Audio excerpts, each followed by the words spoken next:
So this revolves around conservation easements. Okay, I think it's quieting down now. Okay, so this law was created around 1964, and the IRS basically said that if you put a conservation easement on your property, they will allow you to take a charitable deduction. In 1980, they made this a permanent part of the tax code, and they have increased the tax incentives at that time. So what is a conservation easement? So a conservation easement is, I own a piece of real estate, it's my real estate, I love it, and I don't ever want to see it get developed. I don't want it to turn into an apartment complex. I don't want it to turn into a manufacturing facility. I want it to stay just the way that God made it. I want it to stay this way. And so what I have the ability to do as a landowner is I have the ability to place an easement on my real estate that moves with the deed in perpetuity, and it can never be broken. And so when I place that easement, I'm actually going to donate those rights to what is referred to as a land trust. And that land trust is a nonprofit organization. And the result is that I get a credit for a charitable contribution. So everybody got that? Did everybody understand that? So if anybody ever had a pipeline easement come through their property? Yeah, yes, some, maybe no. Okay, this is like any other easement. The only difference is that this easement means you can never develop the property. You can't go build a mall, you can't build an apartment complex, a shopping center, and whatever other restrictions are that you want to put on the property. And so you get this charitable donation in exchange for doing so. So when you are putting a CE on your property, you get to donate the charitable donation from your taxable income, and it is the difference between the current market value and its market value after the restriction is placed. So I'm going to just run through this kind of off the top of my head because I know it really well. So the way the IRS does this is they say, when you're placing the easement on the property, how do you value it? What is the value of this sacrifice that you're making? And I have a way that I can express this that makes it really easy to understand. If I own a piece of property in South Texas and there's minerals under my property, okay, let's just say as an example, there's oil and gas under my property, I have a reservoir analysis that's been done, and I know it's there. But I'm a guy that says I don't ever want my property to have the oil and gas extracted because I don't want the land to get damaged, so on and so forth. The IRS says I'm allowed to take what's referred to as the highest and best use. So if my property has all these oil and gas reserves underneath it, the value of my real estate includes all of those assets. And so when I put a conservation easement on the property prohibiting the development of the oil and gas, I'm now giving away the value of all the oil and gas that's in the ground, and therefore I get to take a tax deduction that is the difference between the highest and best use, which includes the value of that asset, versus what is the real estate worth after I prohibit the development. So let's just say that my real estate has this oil and gas, and because of the reserves that are underneath it, it's worth $50 million. But when I diminish that, when I get rid of that and say you can't develop it, now the real estate is only worth $5 million. So I'm going to get a tax deduction that's $45 million. I get the difference between the oil and gas reserve value and whatever the value of the real estate is after I put the easement on the property. So another example would be, I live in Bernie, okay? I have a piece of property right in town, and I'm putting an easement on my property. And what I'm doing is, I live in the city limits, so I'm eliminating the ability for an apartment complex or any other kind of commercial enterprise to ever be built on my property. So the highest and best use of my property is to build a skilled nursing facility. So if I were to go build a skilled nursing facility on my real estate, that particular asset would be worth somewhere around $25 million. But the property without that right is only worth about $3 million. So what that means is my charitable donation is the difference between $25 million and $3 million. So it's about $22 million would be the tax deduction that I would receive as the result of putting the conservation easement on the property. I still own the real estate, I still get to live there, I still get to do all the things I want to do on the real estate, I just can never develop it commercially. Does that make sense to everybody? So, pardon me? You can actually decide what you're going to do before you put the easement, so you can preserve whatever value you want. You are allowed to run agriculture, you're allowed to ranch, and shelters for animals doesn't fall under the category of a prohibited activity. So the answer to your question is yes, but you can actually decide what limitations that you want to put on the property, but that plays a role in the remaining value. The more rights you keep intact, the more value you have post-easement. So why is all this important? So our country has decided that we need to protect real estate from development. And so the federal government created these provisions, and they keep making them better and better and better and better over time. And so there was a goal that was established under Biden, and it was referred to as 30 and 30. And what the government wants and what the land community wants, when I say land, I mean land conservation community, they want to put 30% of America's real estate under conservation easement by 2030. That's a big number. It's a lot of real estate. I think I have those numbers somewhere in here.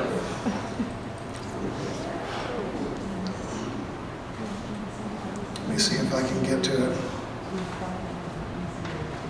Let's see here. Okay, so to put this into perspective, why are they wanting to do this? It's not just about having open spaces, it's about farmland. So part of the push that the federal government has been putting is to get farmland under conservation easement. Why? Well, because we need to eat. And so they want to protect this real estate from development. So just this year alone, the federal government through the USDA allocated $500 million to go buy easements on farmland throughout the United States. So not only are all these tax deductions available, but now the federal government is actually providing money to go out and buy easements from people. And so there's this huge push to get land under easement. The other place that they're focusing is on waterways. Has anybody in here ever heard of the Devil's River? It's a really palatial place here in the state. It's a beautiful river. There's what's referred to as the Devil's River Conservancy. It is a land trust, and essentially what they're doing is they're trying to get all of the Devil's River under conservation easement to protect the water source. In Kendall County, does anybody in here live in Kendall County? Okay, I live in Kendall County. Our county, through a bond, about 2 years ago, allocated $20 million to go and buy development rights along waterways in our county. Like our county, $20 million, and that's coming from property taxes where that's coming from. It's not a bond, it's coming from property tax. And so what does that mean? It means that not only are we as landowners being given the opportunity to get these tremendous write-offs by making charitable donations when we place these easements on the property, but in addition to that, you have all these governmental agencies that are earmarking money to pay you to do it. So I was awarded like $140,000 from Kendall County to put an easement on my property, in addition to all the tax incentives that I would derive as the result of the tax deductions. So how do these tax deductions work? If you make, let's just say as an example, $1 million in a year, other charitable donations, you're limited to 30% of AGI, which is adjusted gross income. So let's just say you have a conservation easement that gives you a $10 million tax deduction. You have 15 years to use that, but you're allowed to take 50% of AGI. So 50% of your income, 500 grand, you can zero out as the result of putting a conservation easement on your property. And if you have $10 million of deduction, you got 15 years to use it all up. So depending upon what your income is, it is in fact possible to, you can't eliminate your whole tax bill just purely with a conservation easement because they limit you to 50% of AGI. But what you can do is, if you're a farmer and 50% of your income is from farm income, you're eligible for 100% deduction. So you can eliminate all of your income tax just purely through a conservation easement. So the reason that I bring this up is that, and I'm not going to go through these slides in a lot of details, but the reason that I bring this up is, again, my passion is I love studying tax and ways to utilize the tax code to our benefit. And so what I've noticed is there's lots of landowners throughout our state that are putting conservation easements on their property, and these land trusts are coming to them and they're instructing them how to do it. But instead of giving them the pathway to getting a highest and best use valuation, they're just simply giving them a market appraisal. And it doesn't result in a very significant tax savings. And the result is these landowners are losing out tremendously. So one of the things that we've incorporated into our business is assisting landowners with putting together these conservation easements that they're putting on their property in order to maximize tax deductions. And why is it relevant to our clientele? Because the people that we work with, they own ranches. You know, they have a ranch, they have animals on it, they intend to use it for the rest of their life. They don't have any intention of developing it. And if they can extract millions of dollars worth of tax deductions simply by putting an easement on a property that they don't ever want to see developed anyways, we want to play a role in helping them get that done. And so the other part of our business is that we work in the financial services community. So we raise about $30 million a year from investment firms to go out and buy animals. That's about half of our business. So there was some new regulations that were put in place in 2022 as the result of some abuses that were being done in the syndicated market. And so we created an additional product, and what that product is that investors are able to buy into a partnership where not only do they own animals, but they also own the underlying real estate. So it's a $45 million offering that is focused on a piece of property in Mountain Home. The reason that it's on that property is there's 1.5 miles of river. In addition to having 1.5 miles of river, there are some special designations within the tax code if your property falls under a historic designation. So let's say that you live in Lampasas on, what is that, the Colorado River that runs through Lampasas, I think. And let's just say that your property has a bunch of Native American campsites. You have the ability, okay, if you don't have enough income to use the tax write-offs, you can put a conservation easement on the property, get the property listed on the National Historic Register as the result of the campsites that you have there, and then you can actually sell the development rights to someone else that can use the tax incentives. So let's just say that you don't make a lot of money annually, but you know someone that sold a business for 50 million bucks and they have no write-offs. You can sell them your development rights, and then they can donate those development rights in order to get the tax benefit. So put that into practical terms. You own a piece of real estate, you paid $8 million for it 10 years ago. Today, at market value, put it on the market, it's worth $12 million. But if you were to chop it up into individual homes and build a neighborhood, the highest and best use of it is actually $85 million. So that $85 million minus, let's just say, $8 million of remaining value, you've got, what is that, $78 million of tax deduction that's available. Well, for someone that's in the top tax bracket, that translates into more than $20 million of tax savings that they're able to use to zero out their tax bills. So you can sell those rights to someone for $5 million, but yet you still own your real estate. You could sell them for $8 million. They're still getting a huge tax win as the result of making this donation. And so I'm not going to get real deep in the weeds on this. If you would like to get more information about how these things work, how they can be structured, how you can utilize them to your advantage, I'm more than happy to have a conversation with you on the phone. We can sit down and go over it. I can give you kind of the ins and outs and explain to you how our investment product works.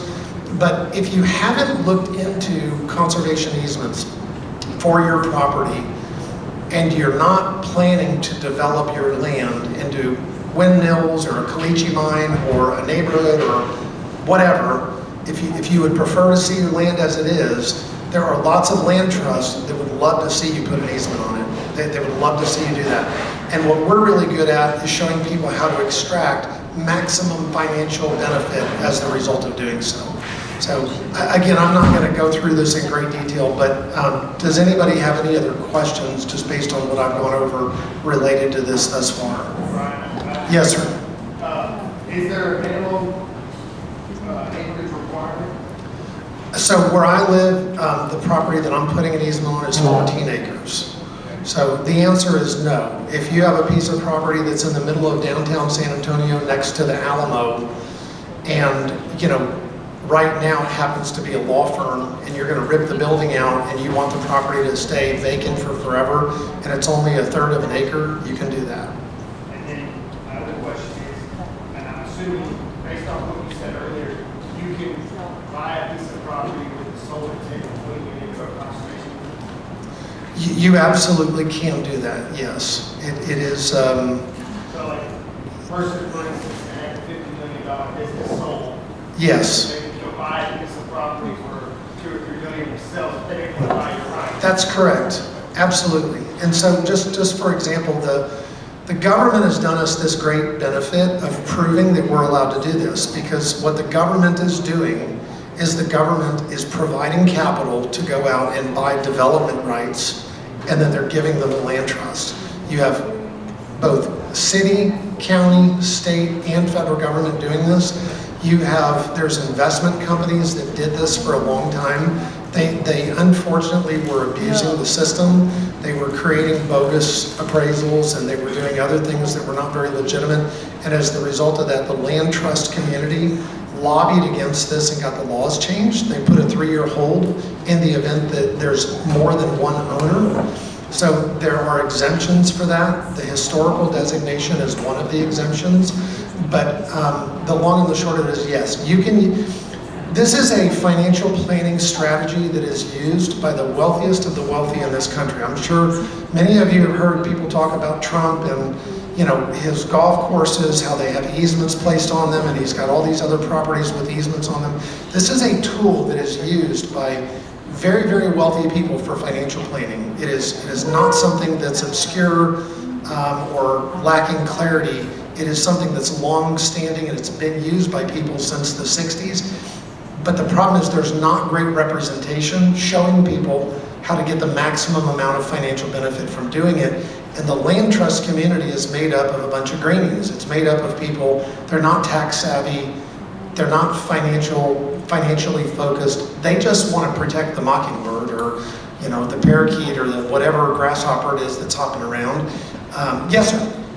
Is there a time limit? I have a neighbor that did this on his property. I think he did it to prevent development, but I don't think he did the highest and best use. Is there a time limit to get that done? Yeah, he's cooked.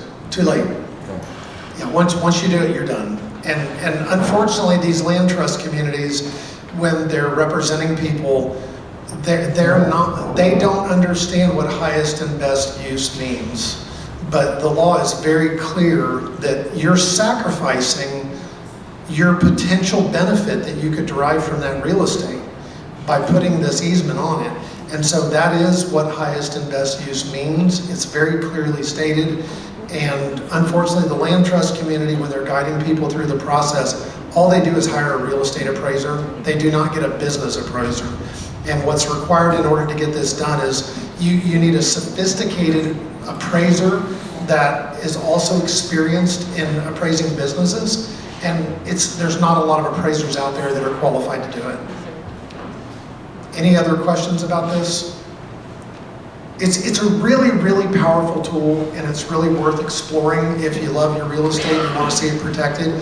But it's also a great tool if you just are in a bad situation from a tax perspective and you want to do some things to offset it. There are pieces of real estate that you can buy that really fit the mold for doing this, and you can get great financial benefit from doing it. Yes, sir? I'm trying to tie this all together. I hear you say that you can still operate the animals you've been discussing all day on this property that now has these. Absolutely. You can farm, you can ranch, those are givens. You can hunt, you can fish, you can ride your buggies, you can do all sorts of stuff. What a conservation easement is designed to do is to prevent development.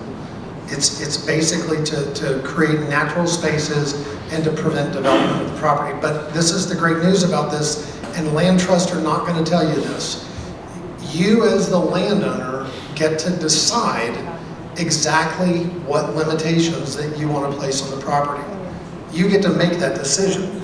If you hand this over to a greenie, you know, somebody that's representing a land trust that's wanting to protect the grasshoppers and the butterfly, how much of your rights are they going to eliminate? All of them. All of them, as many as they can, right? Because they don't want anything to happen. They don't want you to go pee on a tree. And so what you have to do is take an active role in shaping what the easement looks like. It's your decision what this easement is going to be and what it's going to limit. But the more, I'll give you a great example of this. So there's a property next door to mine that I am acquiring from a conservation group, okay? The property is worth $3 million as it sits today, just as raw land. Post easement, with all of the things that they wanted to put on it, it would be worth $100,000 as grazing land. And that's it, it wouldn't be worth any more than that. And I said, look, I'm not gonna make a deal with you if you're not gonna preserve enough value to justify the purchase price. And so what they've agreed to do is I can drill 2 water wells, I can build 2 homes, and I can have up to 25,000 square feet of impervious cover, and it's not within a single box. I can do it anywhere on the property. And so by retaining those rights from a residential perspective, there's enough value left on the property that supports the purchase price that they're wanting to sell it for. And so you can frame these any way you want, but a land trust is not going to tell you that. That they're just not. They're going to diminish every right that they possibly can because all they're interested in is protecting it, and they're not thinking about the economic, financial impact of the decisions that they're making. So the reason that you're seeing all these governmental agencies earmarking money is because these land trusts are struggling to get landowners to do this. So they're going out to landowners and they're asking them to put easements on their property, but they're talking to landowners that don't have much income. So if you don't have income, the only reason to put an easement on your property is because you just love conservation, because you're not getting a financial benefit. And then there's other people that maybe they have some income, but they can't ever possibly use the tax benefits over 15 years because they don't have enough income. And so their attitude is to say, well, I'm not going to develop the property. I'm going to die here. I don't get a financial benefit out of it. So I'm just going to leave this to my kids and let them figure it out. And the result of that is these land trusts are struggling to get people to do it. And it comes down to they just don't know how to help them financially. And so because of this, this is what's happening. They're going out to governmental agencies and they're begging them for tax dollars. So that $20 million that Kendall County earmarked to do this, that's $600 million worth of real estate that gets taxed in order to get $20 million at 3%. I mean, that's a huge hit to the tax base. But how did this pass? Well, there was a little bitty blurb in a vote that said, do you want to allocate $20 million to buying development rights along waterways? That was all of it. There wasn't any more to it. There wasn't a paragraph, there wasn't a book, nothing. It was just kind of slid into a vote, and the county approved it. And so they're begging and pleading with all these government agencies to earmark tax dollars. It's more expensive for them to allocate cash to doing this than it would be for all of us to take huge tax deductions to do it. But because these land trusts are not driven by financially minded people, they're just doing landowners a huge disservice. So I really would encourage you to look into this. If you have tax problems and you have a piece of real estate and you don't ever want to see the real estate get developed, and if you don't have tax problems but you want to extract some cash out of your real estate, there are people in this society that are willing to buy your development rights so that they can get the tax deductions, but you still own the land. It's still your property. You own the surface and the ability to live there and ranch and do all the fun stuff you want to do. Any other questions? You should have started with this at the beginning. I have a knack for getting things backwards. Yes, sir. Do you know what the going rate is for buying that? Is it There isn't a going rate. The marketplace is just now developing. Historically, if a taxpayer could, let's just say as an example, for every $100 of tax savings, if they could pay $70 to get that, that would be worth doing it. So it's I don't know if that makes sense, but that's basically the gist of it. 30%, Yeah, but I wouldn't use that as a benchmark for a deal because every deal's a little different, but at the end of the day, it's somewhere within that range. Is there a marketplace or is it all private transactions? It is, there was a marketplace in the syndicated world that has fallen apart because of abuse. It is developing now in the private sector. It's being done through a couple of different avenues, but it is developing as we speak. Any other questions? Okay, well, I would like to just thank all of you for being here today. It's been a wonderful day. I hope you found the information to be useful. I hope you feel like you got your money's worth from the event. I feel like we had some really great speakers, a lot of great information that I think is very helpful, but then there's also some regulatory issues that I hope that we all pay attention to and we get proactive about doing some things to solve them. So thank you very much for being here, and we look forward to seeing you at our next event.